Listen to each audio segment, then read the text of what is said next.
What is happening, everybody? Thank you for being here. Tuesday Night Live, May the 16th. We got a lot to talk about.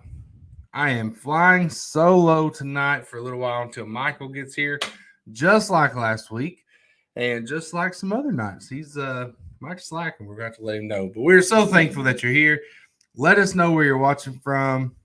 And if you're watching and you don't actually click the video, tell us hi. Just say hey, hello, how you doing?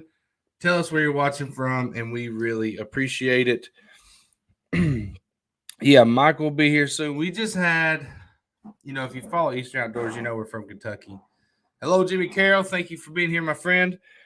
If you follow our page, you know we're from Kentucky. We're Kentucky based, but we talk about a lot of Kentucky stuff, and we talk about other states, and we have people from all over who watch this show, and they come here every Tuesday. But it's a big day in Kentucky this weekend. The Kentucky Elk and Outdoor Fest. 594 people were drawn. I was fortunate enough to announce 175. It's always tricky. I'm trying to adjust my hat in the mirror in the video. But I was lucky enough to announce 175 of those names. Some of them I actually knew. Just so thankful, man. It was a great event. Hey, you're watching from Kentucky. I'm so glad. Jimmy's here. If you're in the Facebook group and it says Facebook user, let us know who you are. Add your name to it. And I'm going to see where we are with Mike and Josh and everybody else. Yeah. Anybody watching? Were you at the Elk and Outdoor Fest on Saturday? Anybody there? By a show of hands. Let me know. Greg says, win nothing. You don't win nothing? I don't win anything. But my boy Philip Bitely here, he was announced. I told Philip I had the names on Thursday. Thursday night, I had the names, all 594 names that were drawn. And I looked through them, and Philip, I saw your name, and I was so excited. And I couldn't tell Mike or Josh or John. I couldn't tell anybody associated with Eastern Outdoors. I definitely couldn't tell you, Philip. I couldn't tell anybody. So I had to keep that a secret, Phil. And then when you were drawn, I looked over at Mike and I was like, "Hey, Philip, he's on our show. He follows us sometimes." So I was so pumped for that. Man, it was awesome. Mike, how you doing, my friend? Hey, how's it going, buddy? Just got back from baseball. Nice. We're just talking about the elk draw. Philip was drawn. Cal firearm week 1. Philip, what's your plan? I told everybody at the event, I said, look, if you are announced, if you get a tag today, holler at me. We'd love to have you on the show, or at least talk to you about how you're going to do this.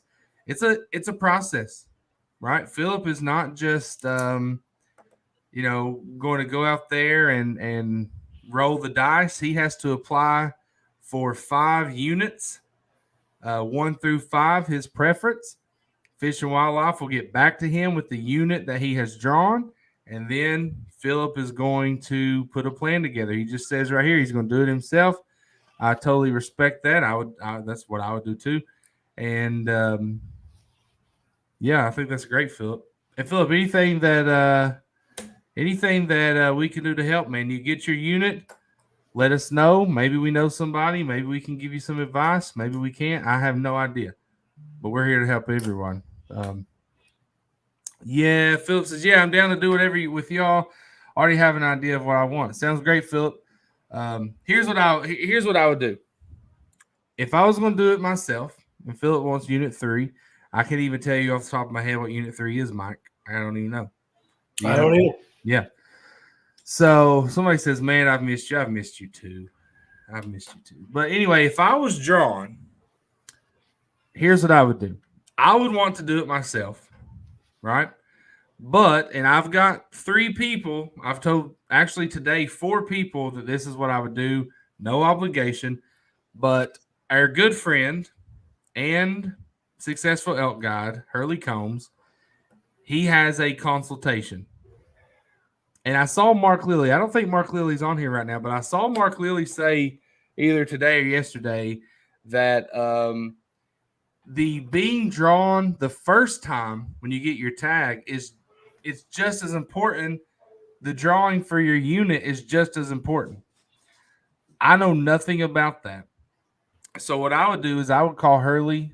I would pay his consultation fee. He takes all your information, puts it together. He gives you your best chance of killing an elk based on those 5 units. He tells you apply for this 1, this 2, this 3, this 4, this 5. Now, it is going to cost you. He had when I talked to him Saturday night, which is the day of the draw, at about 7 p.m. We were on the phone, and he said, "Man, tomorrow's Mother's Day. I'm not going to work on Mother's Day, but I have 60 missed calls and I have 78 missed text messages." Wow. And that was 7 o'clock is about 4 hours after the drawing concluded. Yeah. I'm sorry, about 3 hours after the drawing concluded. So, yeah, that's where he is. So that's what I would do. Other than that, I would just talk to people. What would you do, Mike? It would kind of depend on financials, I guess, but this is once in a lifetime. Well, I guess if you're lucky, you go again at some point. But yeah, I mean, I would probably be basing this off of this is my only chance. I'm going to do whatever I can, whatever I have to do, because I know nothing about elk. I'm not about, I'm not the guy that's going to be like, oh, I'm going to throw it on my pack and get out there and just see what happens. I'm hiring out. I'm doing everything I possibly can to make sure I leave with the best one that I possibly can, because it's once in a lifetime. This guy said, "Looked like a fun time." It definitely was a fun time. Look, before we continue talking about this, I just want to say this. Back when I found out that Patrick Hayden Kentucky Gun Company was going to put this Elk and Outdoor Fest on, I didn't even know it was going to be called that. I wanted to be part of it, right? Hurley became part of it because he's a very successful elk guy, and he was able to get him a couple of tags. And he actually decided he was going to guide one of those tags, and a guy from Taylorsville, Kentucky, won that. So Patrick came on our show, I think, back in March, and we talked about the big bull tickets, $80 chance. I know several, maybe people in here that won. Mark Lilly won a rifle. My buddy's wife won a shotgun. Paul Horn won 2 pistols. Hurley won a pistol. I know several people that won. And I want to thank everyone that watched that, and all of you that are on here, no doubt, watched that, because Patrick said to us that really kicked off the tickets. And we were there on Saturday. It wasn't really set up for us to go live all day, but I did go live. Mike went live for the draw. Yep. Talked to some folks. We got some pictures, and it was one of the best events.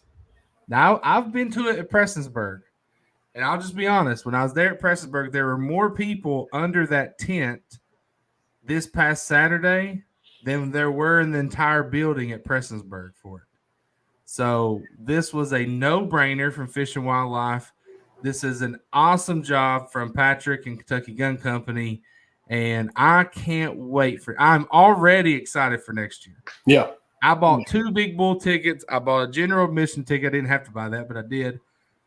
And I bought my 3 tries for a Kentucky elk for a Kentucky tag. I didn't win any of it, but next year I might buy even more because just the atmosphere was great. I would love to be there as a winner. I'm just pumped, man. It was great. Rodney said, "Can you ask your listeners to hook this guy up with some private? Could make for some good content." Man, I don't know if we have any listeners who own any private land, that any regular listeners, right? Here's what Philip said though.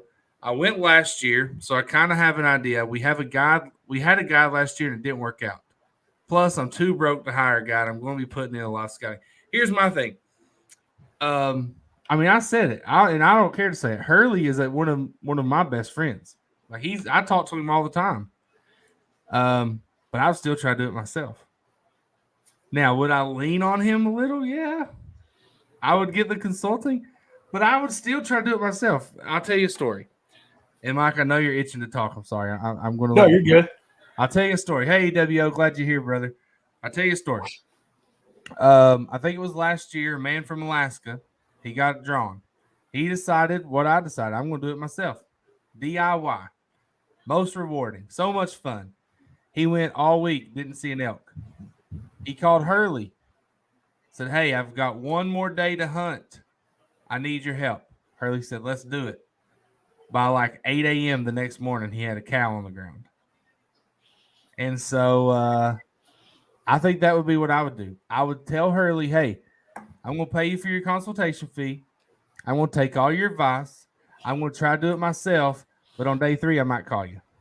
And you know what Hurley would say? That's fine. He is not against DIYers. Mm-hmm. He's not against them at all. He encourages them. That's what the consultation's for, is the DIYers. But if you call him, he'll be there. So anyway, that's what I would do. But I encourage everyone, if you want to buy a guide from day 1, do it. Your success rate increases. If you want to do it yourself, do it. It's your tag, man. Yep. Do what you want. Brent says, evening fellas, just dropping in for a few to see what's up. A lot of stuff to get together for the services Saturday. Brent, glad you're here, man. Glad you're here. Glad you said hi. Yeah, Brent, hey, man, praying for your family. I know Brent just lost another family member. Oh, man, I didn't know that. Passed away, and we're thinking of you, bud, and prayers. Yeah, absolutely. Brent's a good guy. We appreciate him. He's been very loyal. Philip said, that's a good plan. I like your ideas. How much is a consultation, Phil? I honestly have no idea, man. I know he gets a lot of those. And some of them he may not even, I know that every year Hurley has to turn people away because he can only guide so much. So I would just call him, reach out on Facebook. Their number is on there, Philip. Philip, it does sound like you have a good plan already. You know your unit. You was out there last year. I'm sorry that it didn't work out with the guide.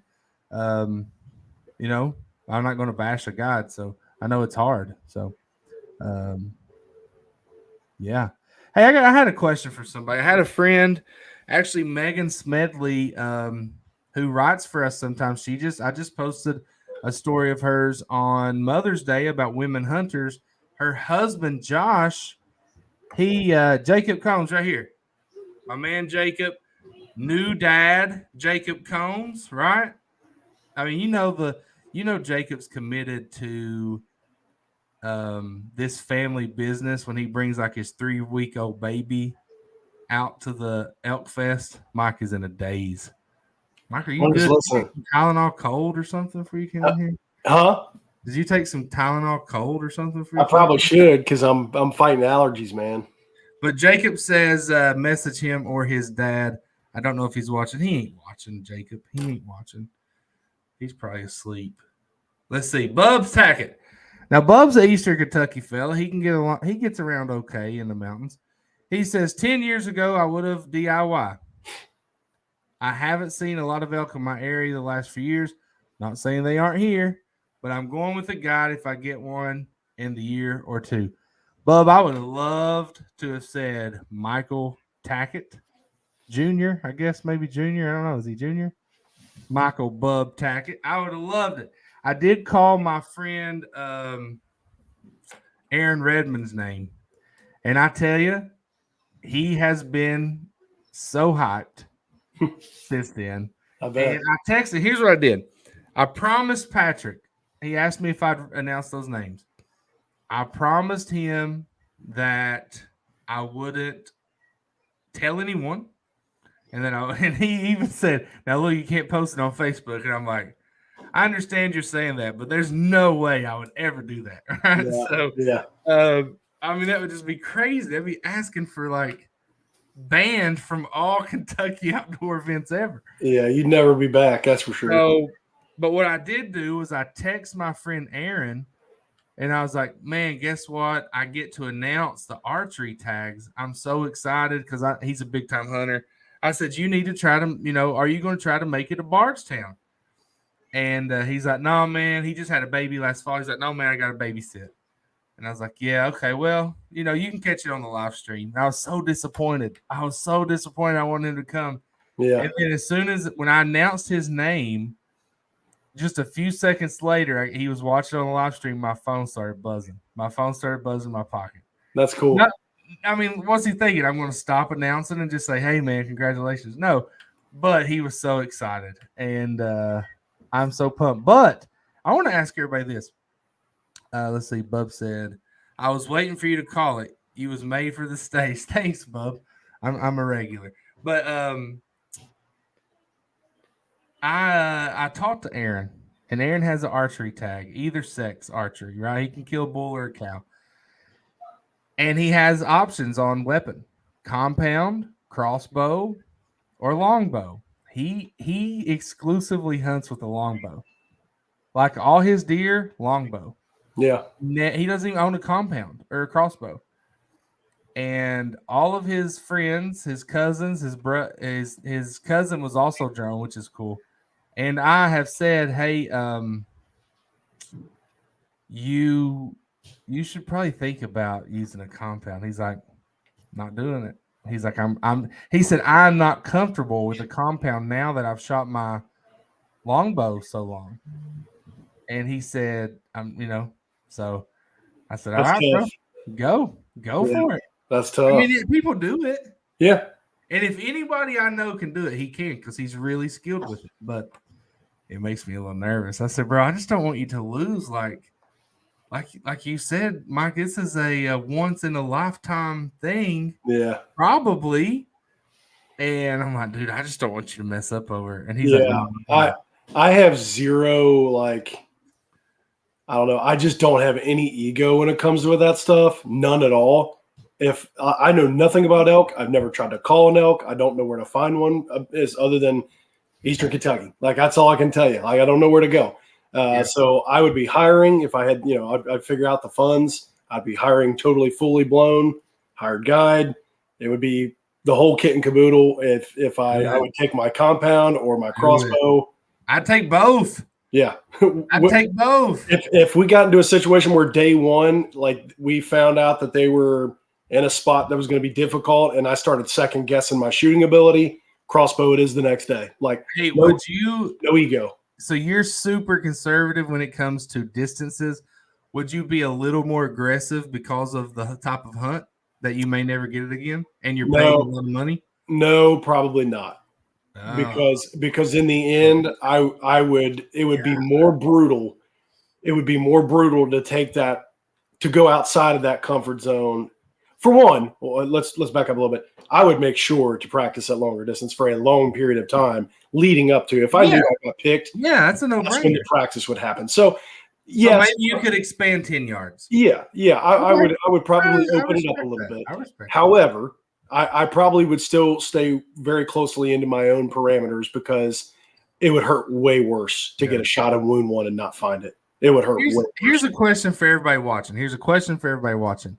Would you rather pass up a shot and not get another one on an elk, a big bull elk, or shoot and miss? That's what I'm wondering. Would you rather pass up the shot and then think, man, I should have shot? Or you shoot and you miss and think, gosh, I should have practiced more, or man, I should have held off, or what do you guys think? What would you do? What would you regret more? Not shooting or shooting and missing? For me, would regret not shooting more, because I would just think, what if?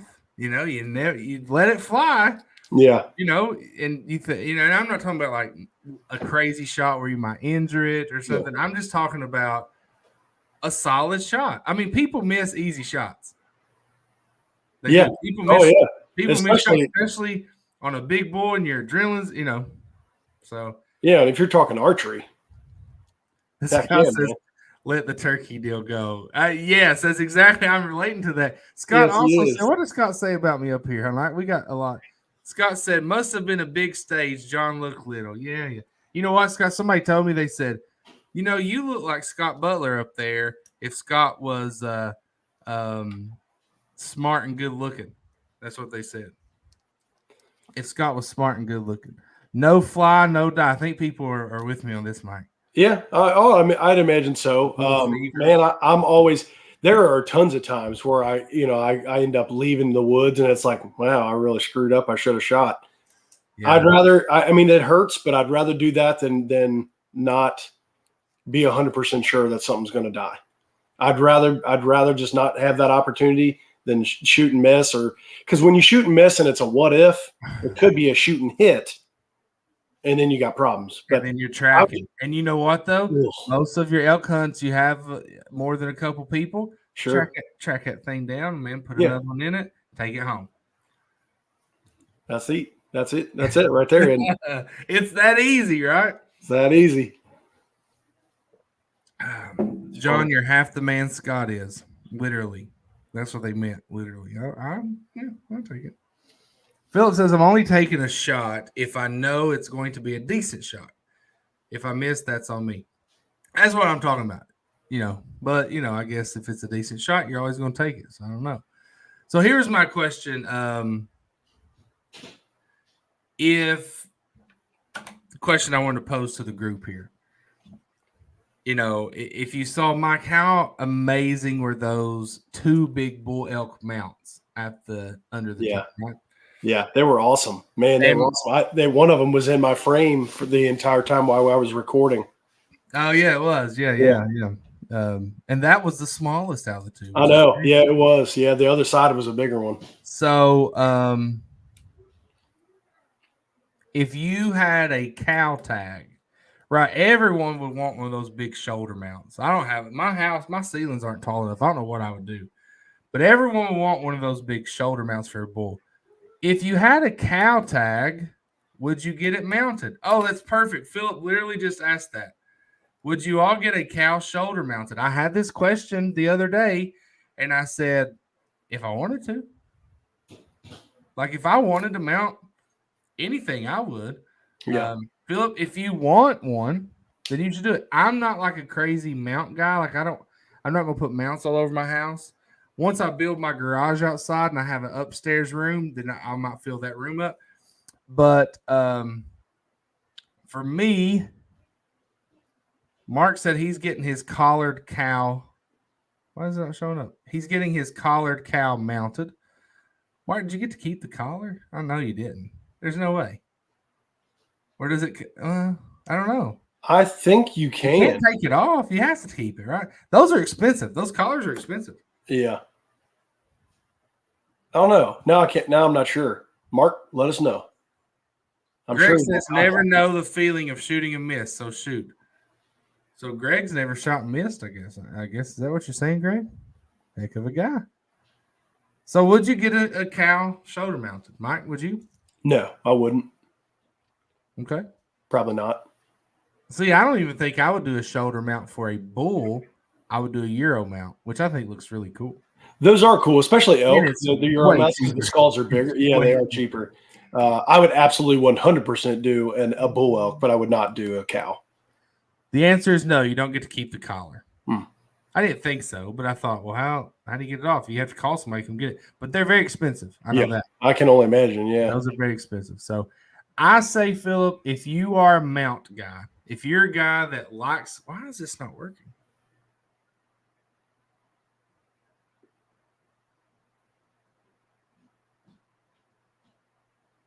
Did you freeze up, dude? All right. He may have frozen up. Yeah, it's tough. It's tough. I think I probably would do something with the elk. I'd probably do like a skull mount or something like that. But if it was a cow, I probably would not get a full shoulder mount just because of the cost. But if it was a bull, I definitely would for sure. Game wardens took collar off my granddaughter's cow. That sounds like kind of what goes on when you get a cow elk or an elk in general that's got a tag on it. You back? You see me now? Yep, you froze up bad. Yeah, I don't know what happened. Am I still frozen? Am I blurry or? Nope, you're good now. I was trying to get that comment off, and I was like, "What is happening?" And it froze everything went black. But what I said, if you're a mount guy, then you should get it mounted. I'm just not a big mount guy, so Yeah. Philip said this will be my first elk, and it's a Kentucky elk at that. I'm thinking about Philip. I think you should, man. I think you should go for it. Totally understand it for sure. Yeah, you should go for it. And that cow's gonna taste so daggone good. Yep. Gosh, it's gonna be good. Aaron said he'd mount it himself. Greg said the game wardens took the collar off his granddaughter's cow elk. There you go. Scott, I can see your comment there, jerk. He said, better talk fast, Mike. He'll be back. Mike, the floor is yours. Hey, listen, the Mike knows he's just got to jump in, man. Yeah. I'm just listening and reading the comments right now. That's all good. If you've ever been to my family's house around Thanksgiving or Christmas, it's like 10 of me. We're just talking. One gets louder than the other. That's just the way it goes, man. That's just how we are in here. Love it. Yeah, Fish found out. You're good now, not blurry, just ugly. Man, he's on it tonight. Scott is. He's on it. He's on it. So yeah, the Elk Fest was great. The draw was fantastic. You know, we're going to Patrick's going to give away over $200,000 to youth charities. Yep. It's going. You know, it was a good time, and I'm hoping that they asked me to announce next year. I know we will be back there next year, and you know, maybe if I get to announce, I hope some of you are all on there. Even Mark Lilly is eligible next year. He said he's ready to go. He's ready for a third. We'll see. I really did. I enjoyed that event. I think it was really cool that everything was done so well. Mm-hmm. You know, it's just my experience with them back in 2020 when COVID first hit. I purchased a gun down there. I've told the story on the show before, but I purchased a gun down there. And man, when you got down there, you did a couple things like when you ordered it, you do a couple things, make sure you're ready. As soon as I got down there, man, we didn't even walk in their store because you weren't allowed inside. We just pulled up. They had a drive-through and they would line you up and they would have cars going through there. You would pull up, you would stop. And then you'd hand your paperwork. They'd go inside, run it. 15 minutes later, they're back out and literally handing the gun through the window. I mean, those people, you know, Patrick and his whole team and all of Kentucky Gun Company, that was the most efficient piece of work that I've seen throughout the entire bit of COVID. That was awesome. That was ridiculous the way they were organized and handling stuff. And, you know, thousands of people were at the event, and that store stayed packed. So everybody's talking about this loyalty draw. How many years old loyalty do y'all have? I've not checked yet, but I know there was a couple years ago where I forgot to apply. So I probably only have 2 or 3. I have not been putting in consistently throughout my years of being available to do so. You know, I probably have maybe 6, maybe 5. Mike's words to me were, listen, I'm never going to be drawn. I know it's rigged. I'm not donating $30 a year to Kentucky Fish and Wildlife.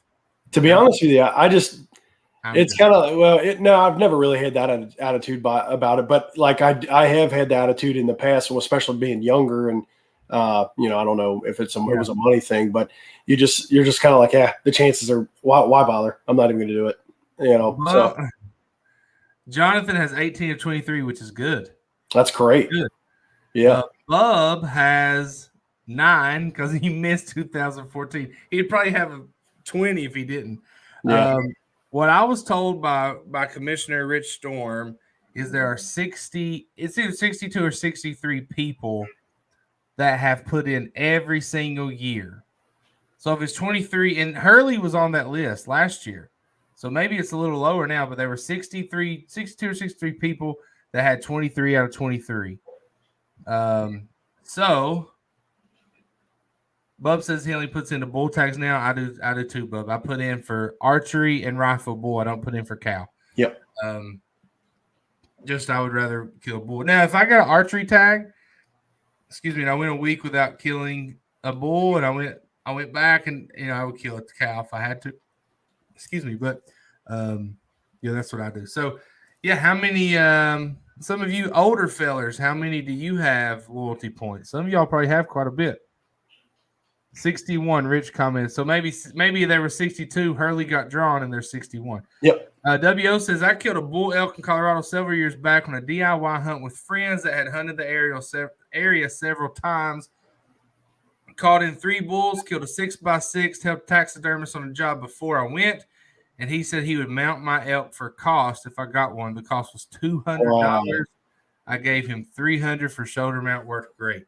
That's awesome. That's amazing because Yep. I would bet you're in the 4 figures if you get one. So it's going to be, and for Scott Butler, that means 1,000 plus. 4 figures would be 1,000 plus. So Jonathan says, I've been putting in for archery either sex and a bull firearm for as long as I can remember. Good for you, Jonathan. So let's say there's 60. That's 23. You're going. I'm guessing there's probably maybe a couple hundred that's with Jonathan with 18. Yeah, and that makes sense to me. 200 or 300 probably. So Jonathan, in the next 8 to 10 years, I'm going to conservatively. Jonathan should have a tag. Yeah, you would think. I think so. That's exciting, Jonathan. Stay in shape. Stay in shape. That's what my friend Aaron was like. Man, I'm out of shape bad. I have to get in better shape. I'm like, yeah, you better. So, but it was a fun event. It was a fun event. And elk season starts in September. Turkey season's over. You know what? What's the next season coming up, Mike? I know you know. You always know this. Squirrel season. Tell everybody when it starts. I believe. Let's see. Let me see my calendar here. May 20th. I was getting ready to say this weekend. I thought it was. May 20th, squirrel season's here. Mike, if somebody wants to go squirrel hunting this Saturday, what are you telling them to do? Number one, spray permethrin and make sure you're prepared for bugs. Get a thermocell. Make sure you have that. That's number one. And number two, for sure. Use a shotgun. 22 is going to be very difficult with the foliage now, so use a shotgun. Increase your chances of getting one and just getting out there and having fun. You know, you're going to look for mulberries. You know, if those are there, it's a little early for those right now, and we've probably got about another 2 weeks until those start popping out. But if you can find some of those and a squirrel's hot on them, that's a good place to find them. And just different seeds and like maple seeds and maple tree seeds and things of that nature. That's what they're going to be eating on. There you go. For Mike, the squirrel slayer, Bub says 2 things. One, we should do an Eastern Outdoors elk camp DIY. He got that backwards in Colorado. Bub, I can't get people to go to Cave Run. You think they're going to go to Colorado? No, they won't even come out to kill a turkey. You think they're going to go try to kill a Colorado elk for $1,200? Yeah, Josh Jenkins. Never. And then Bub says snake boots if you're squirrel hunting in Eastern Kentucky. True. So let me tell you a story. We've cut some trees down here around my house in the backyard. Some of them the wind knocked down for us.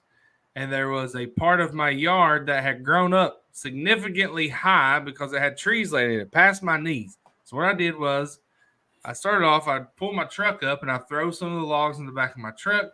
And then I'd go double, come back. Well, what I started doing was mowing around them. And then as I'd stop my mower, grab some of the, like that size logs, throw in my truck. And then on my way around, I'd drive around a stump and there's a huge snake that crawled out from me. So I stopped picking those. I stopped reaching into the tall grass. I just mowed. Yep. I was just like boom, boom, mowing over those logs. So anyway, didn't ruin my mower. I'd say it did. Probably need to change the blade before the end of the season. Yep. Philip says, just like your deer hunting, sit still for 15 and you'll find a ton of squirrels. Yep. Solid advice right there. Or just sit on my back deck and slay the gray squirrels. That's what Mike does. Yep, I've done that. His back deck with that, what's it called, Mike? It's the Crossman Vantage. Basically, .177. No, it's an air rifle. Yeah, it's a pellet gun. But it's from North American Trapper. Yeah, from North American Trapper. It's got the logo on the side. It's an excellent gun. Shoots at about 35 yards pretty consistently. What all creatures have you killed with it? Raccoon. It's been my trap dispatch gun. I've killed a raccoon with it, a skunk with it, a possum with it, and a lot of squirrels. I've killed 18 squirrels back in the fall. You killed that skunk, but that skunk got the last laugh. It did. Yep. I shot it in the head. I shot it in the head instead of the lungs. Oh gosh, that was so funny. I thought somebody else had said something.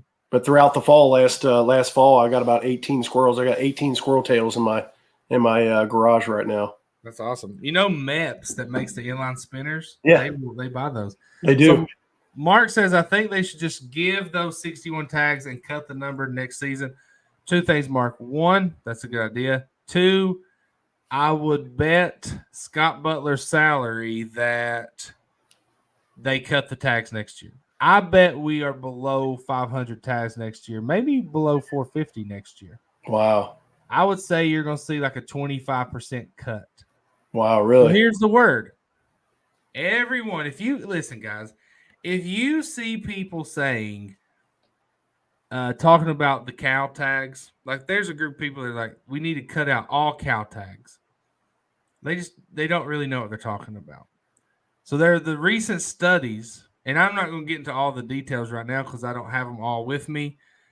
But the problem is not the cows. It's the bulls. We don't have as many bulls because we've just killed too many bulls.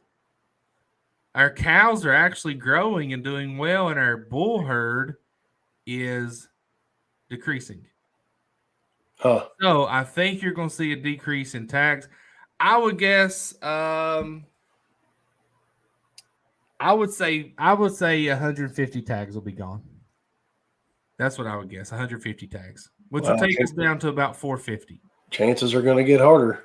Chances get harder, but a lot of people say there's no elk. You know, Philip said lower the Philip said there aren't as many elk. Lower the overall count. Just shut it down a few years. Nah, I don't think that's conservation first. That's true. Yeah, but shutting it down, I don't think is I just don't think that makes sense. If you shut it down, take away all those opportunities. I mean, we're for more hunter opportunities, right? We're for more hunter opportunities. So decreasing by 150, and you got to think success rate's about 40%. You know, you're going to get what? Last year, I think we only killed 160 elk, something like that. So you decrease that by 20%, make it 120. We're going to be fine. God said that last year. Go to all archery. Here's the thing, guys. This is a big money maker too. Like you can't. I was going to say, yeah. I know you're like, well, Fish and Wildlife only thinks about money. No, that's not true at all. They just don't have much to use. So if you get away from a big money maker, you're just hurting what the money goes toward. Right? And they've done a lot of good work this year. They burned thousands of acres. They're trying to, rehab land and do things for them. And they have the studies that are helping them make choices. I think you're going to see 150 tags, and this is all speculation. That's crooked. I think you're going to see 150 tags and reduced. And that's just my guess. No one has told me that. And it'll probably stay that way for a while. Yep. Right? And hopefully, they relocated some elk to Macquarie County. And that is not a hunting that is restricted. You can't hunt down there. Hopefully they leave that closed off for 8 to 10 years and let that herd grow. I would love to see them do that in more places. Move elk to a place, don't allow hunting, and just let that elk herd grow there. Yeah. Maybe put coal company in their places. Yeah, I don't know. I'm not going to get into all that. But I can tell you there's a lot of myths out there with the elk program. There's a lot of myths. Like people saying the state, number one myth is that, you got people that get drawn every year. Or you got people that's been drawn 5, 6, 7 times. You got people that know people that get drawn. None of that is true. You can't prove it if you think that, and you're wrong. If you think that people are getting drawn multiple years in a row, you're 1,000% wrong, and there's nothing that you can point to that's proof of that.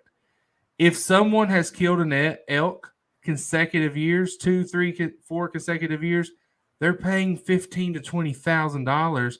And if you got that much money and you want to give it, and that money is, some of it goes to a guy, but it's also going to various organizations around the state that take kids fishing or that have archery programs or do things like that.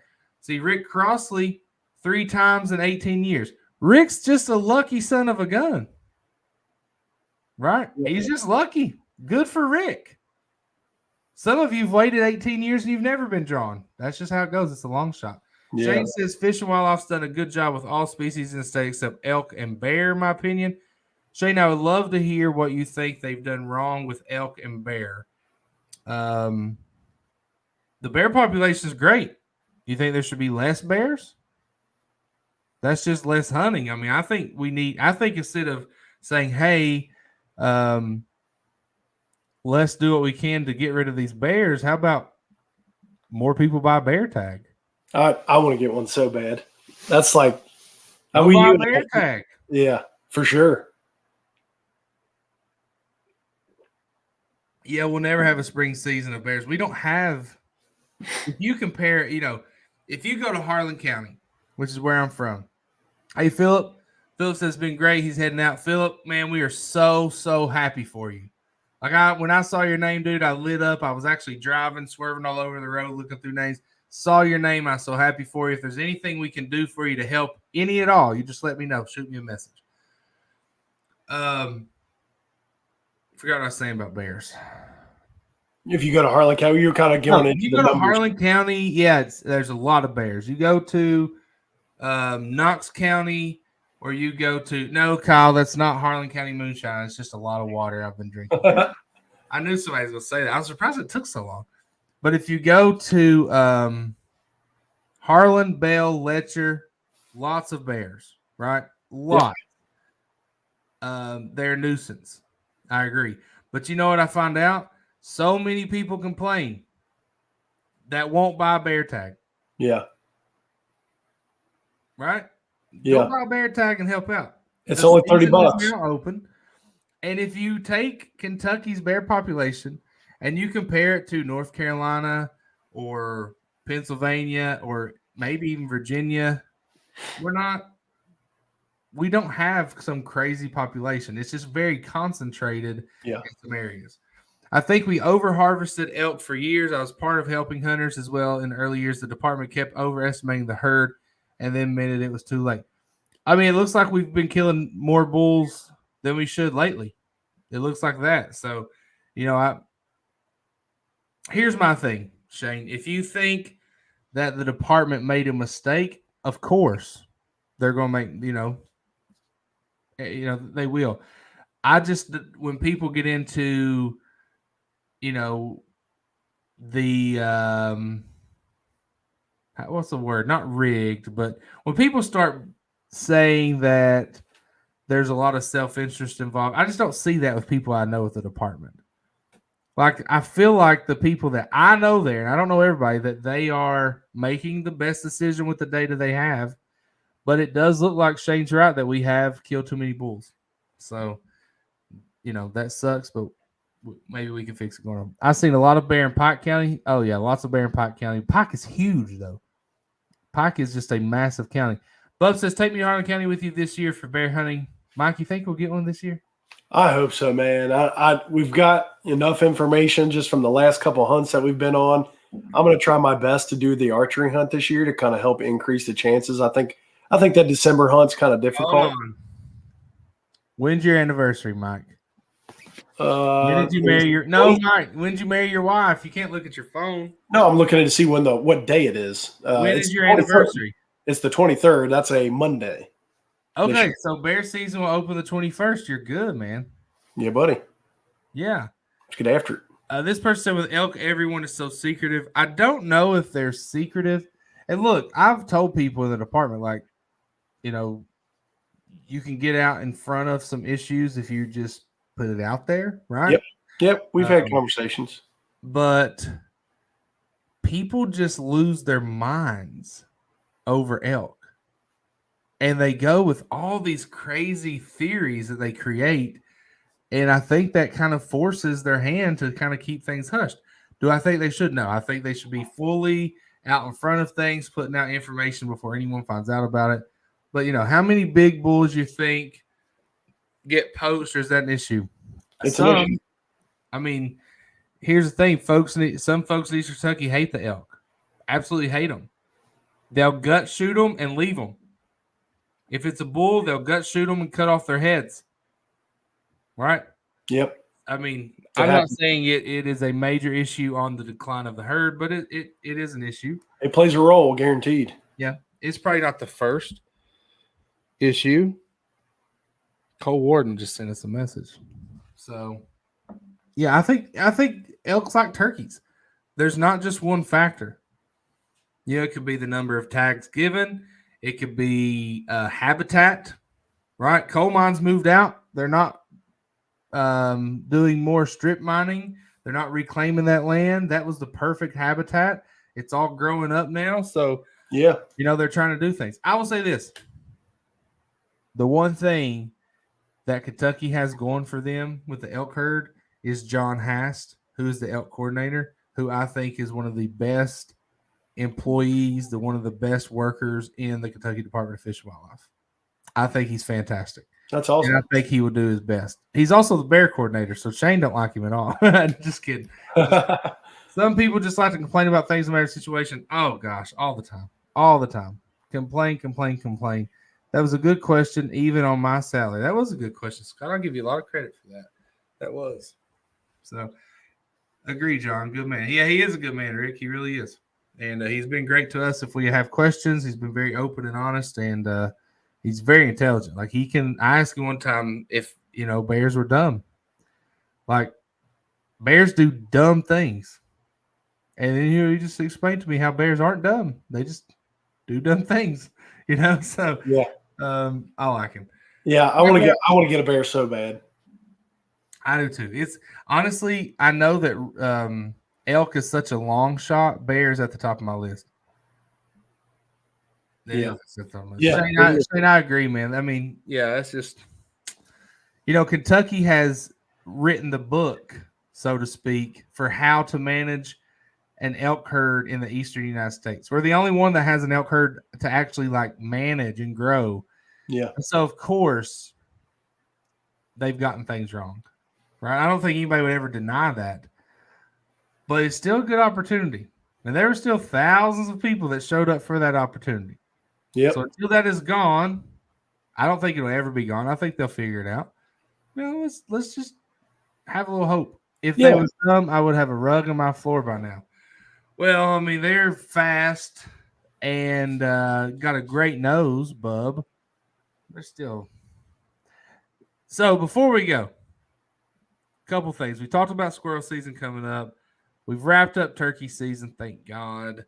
Elk tags have been drawn. And now a lot of you would be, Mike's mad that people are mowing their farms.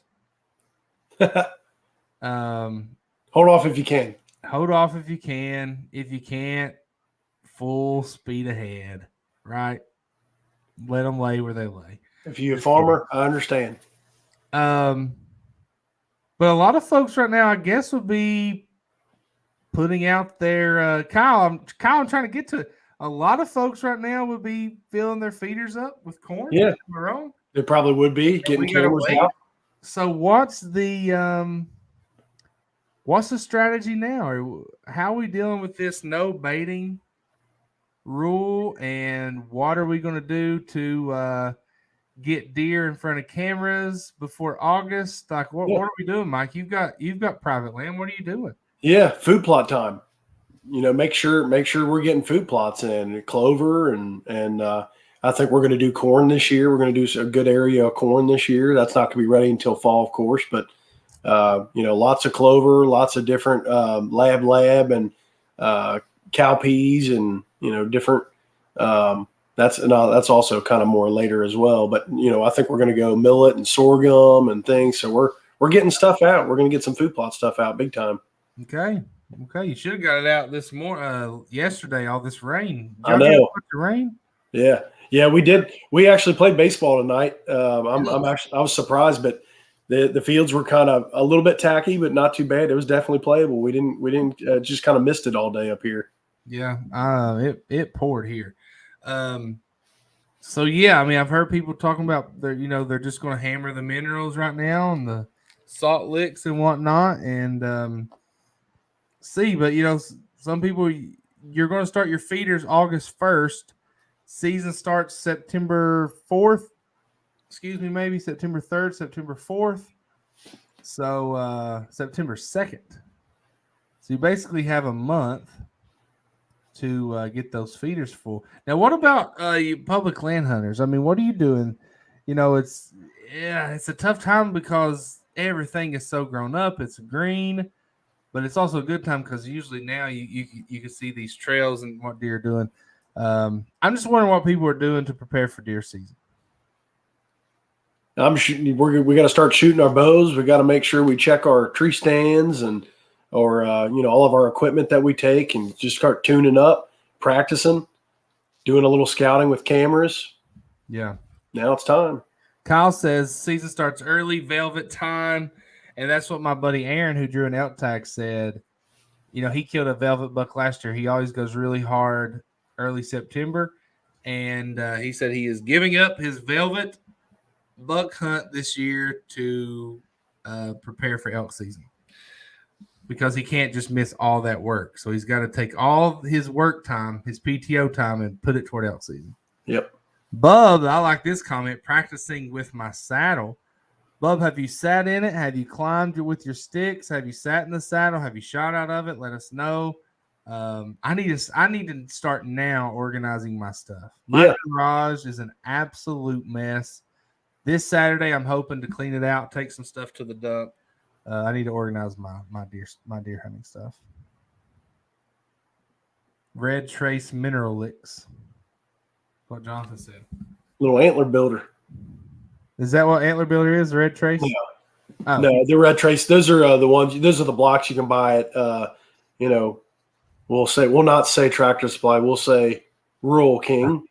Because Tractor Supply banned my friend. They banned the friend there, so we'll just say Rural King. The Trace mineral blocks. They're those little red mineral blocks, and or they come in big bags as well. But antler builder. I'm thinking about using a saddle setup this year, see how it goes. I mean, look, I'm terrified of heights, hate heights. Don't like climbing trees, but I'm very comfortable in the saddle. Now, I'm not getting 30 feet. I'm not doing that.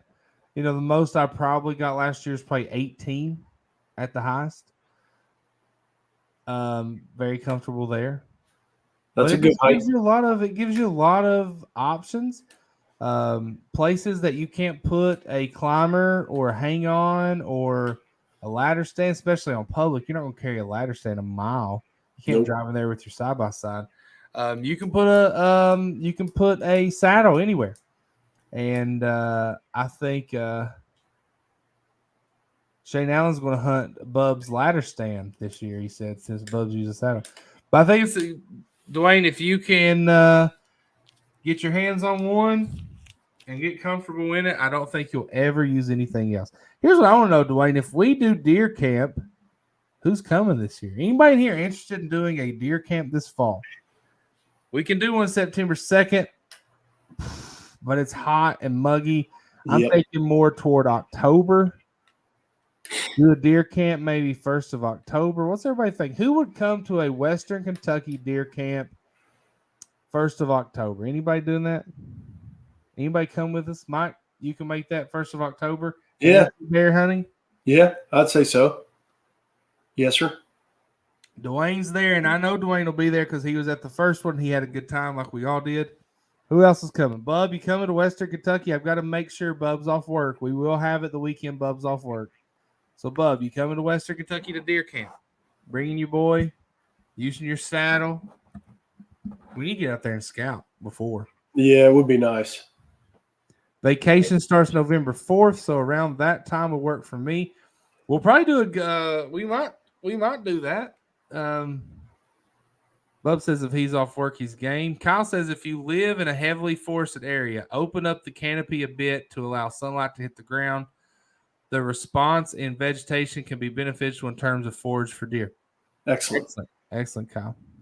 If I wasn't going to Saskatchewan to hunt ducks, then I'd go. Cole, you'd come all the way down here.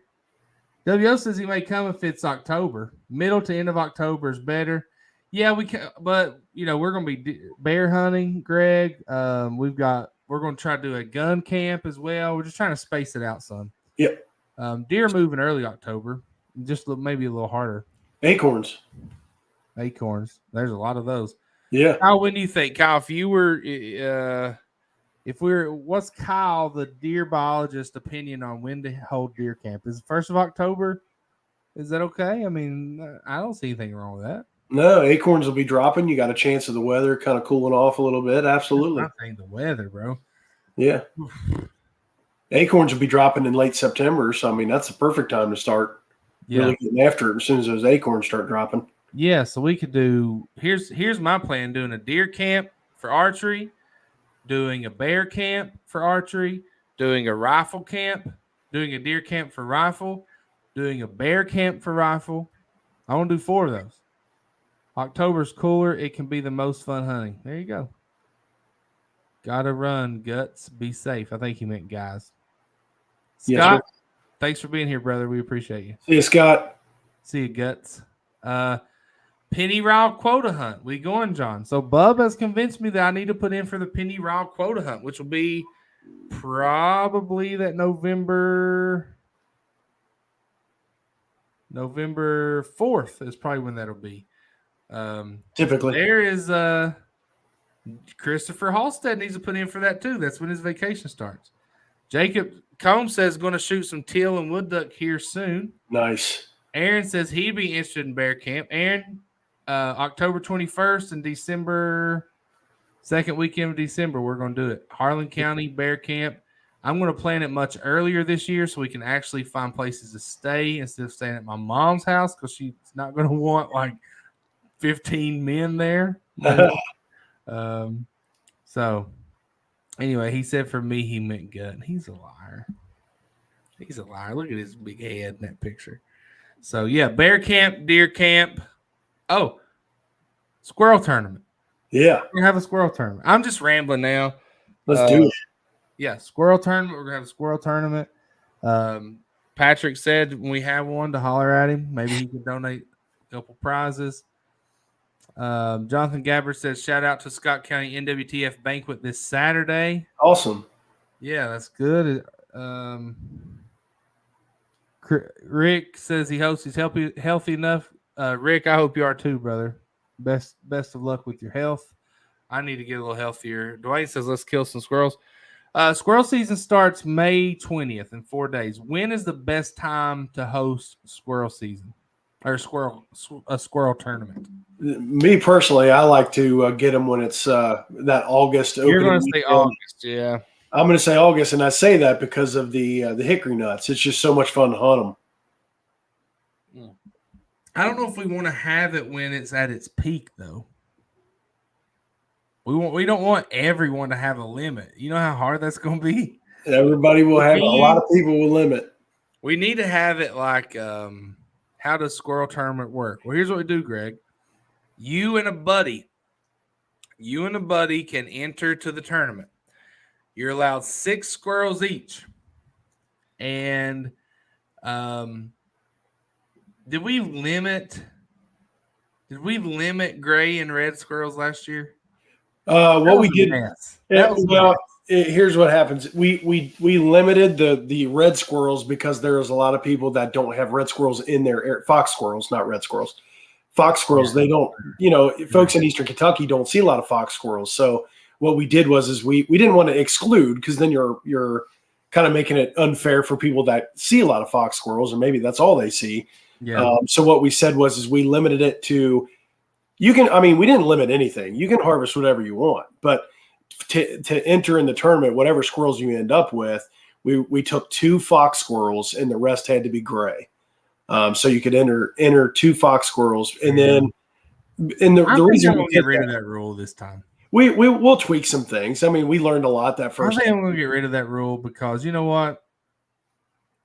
If you're in Eastern Kentucky, which is where it's all gray squirrels, and I'm going to be honest, you're not going anyway because those squirrels in Eastern Kentucky are like little rats. Like they're tiny. Yeah. So you're going to have somebody Central West. Now, I'm saying that here. When we do the tournament, I'm asking everybody to do it, but it's fun. Like it's free to enter. Yep. You might win a prize. We'll have a bunch of prizes to give away. We might do some random drawings. That way anyone who enters can win. Yep. It's fun. And so, Greg, you and a buddy will go out and hunt. If you get your limit, then it goes to longest, the total of your 6 squirrels, right? Yep. We didn't do it by weight or anything. We just measured all the squirrels. And then if there happened to be, so you would measure tip of the nose to the longest tail hair. And, you would just, the way we did it, we had people send us pictures of their measurements. Yeah. We have we have one post, one thread. You go in there, drop the squirrels in the comments. Yep. Jonathan says have an east winner or west winner. Then we need 4 prizes. I want a grand champion. A grand champion squirrel hunter. If you want to win that bad, take a trip out west.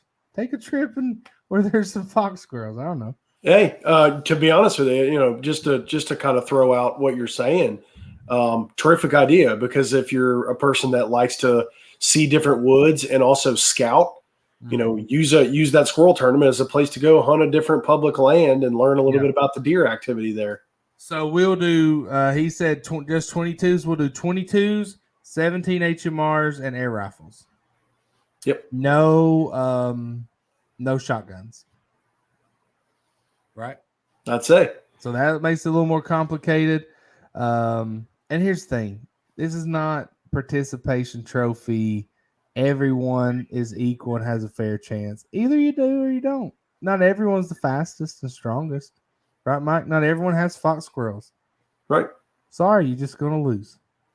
But you can have fun anyway. You agree with that, Mike? It's tough. I think we try to agree.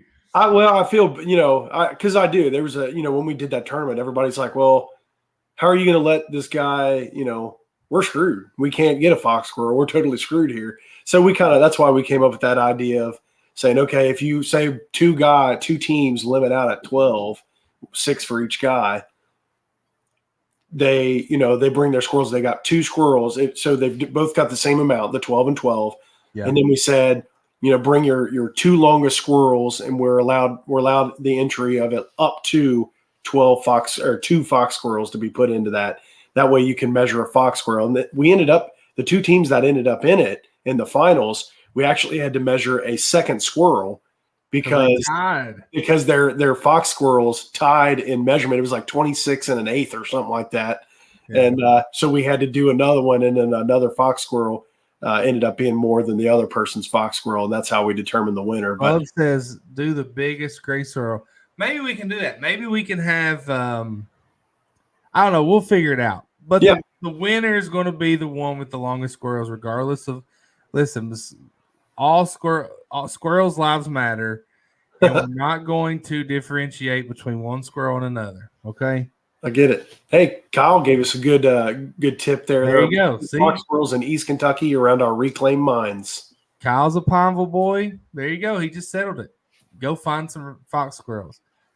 WO says go by weight. WO, they'll be dropping those egg sinkers in their bellies. Yeah, we don't want that. We can't do that. When they measure them, we make them get really close with the camera. It honestly takes me and Mike all day to figure out the winner. It did take us a long time. It takes forever to figure out the winner. Have a fishing camp. Doug, I've been looking at trying to have a fishing tournament. Yeah. But I found out you got to have liability insurance and stuff. I ain't doing all that. Ooh. So I'm thinking about having on Tourney X, which is a legitimate tournament platform, of doing in the month of June, the person who catches the longest bass out of any body of water from a boat, a kayak, or from what's it called? You have to submit your photo. You have to do it perfectly. Your photo can be rejected if we feel like you're trying to cheat. And just the biggest bass wins a prize in June. I thought about doing that. That'd be a lot of fun. I think so too. Yeah. So squirrel hunting tournament. Got to go, fellas. See above. Squirrel hunting tournament, deer camp, bear camp, deer camp, bear camp. 5 events that we want you to be at, if you can make it. So absolutely. Hey, and during the summer, we might start trying to do some things at some of the public lands that have archery, just archery targets and areas where we can shoot. maybe we can all just meet up in certain places around the state and just kind of shoot the bull. We'll get out there and shoot some archery and practice together and just hang out. We'll try to set some stuff up. We need to do something. Yeah.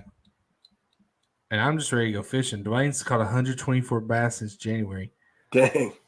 Yeah. Dwayne, I want you to take your big bass and update that profile picture, brother. That's getting it done. Let's see those new bass, right? So anyway, guys, I got to go. I appreciate you, Mike. I'm so glad you're able to make it. Everybody that was here tonight, thanks so much. Thursday night, Bass Fishing Live. Joshua is taking care of that. I have no idea what we're doing, but I'll be there to talk about it. So have a good night. See you Thursday. Mike, have a good one, my friend. Have a great night. Bye.